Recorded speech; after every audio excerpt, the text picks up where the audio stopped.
Hi, இன்றைக்கி நம்ம ஆரி ஒர்க்கில் டபுள் லாக் ஸ்டிச் தான் பார்க்க போகிறோம். அதில் வந்து சின்ன ஒரு ஸ்டிச் போட்டு அதுக்கப்புறம் ஒரு லாங் ஸ்டிச், அதை ஒட்டியே 2 ஸ்மால் ஸ்டிச் போட்டுக்கலாம்.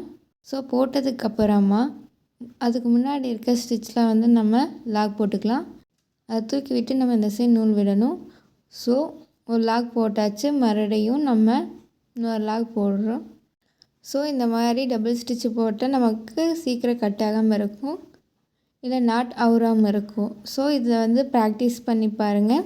இந்த லாக் வந்து சுகர் பீட்ஸ், கட்ஸ் பீட்ஸுக்கெல்லாம் நம்ம நாட் போடுறதுக்கு யூஸ் பண்ணுவோம். ஸோ கண்டிப்பாக ப்ராக்டிஸ் பண்ணி பாருங்கள்.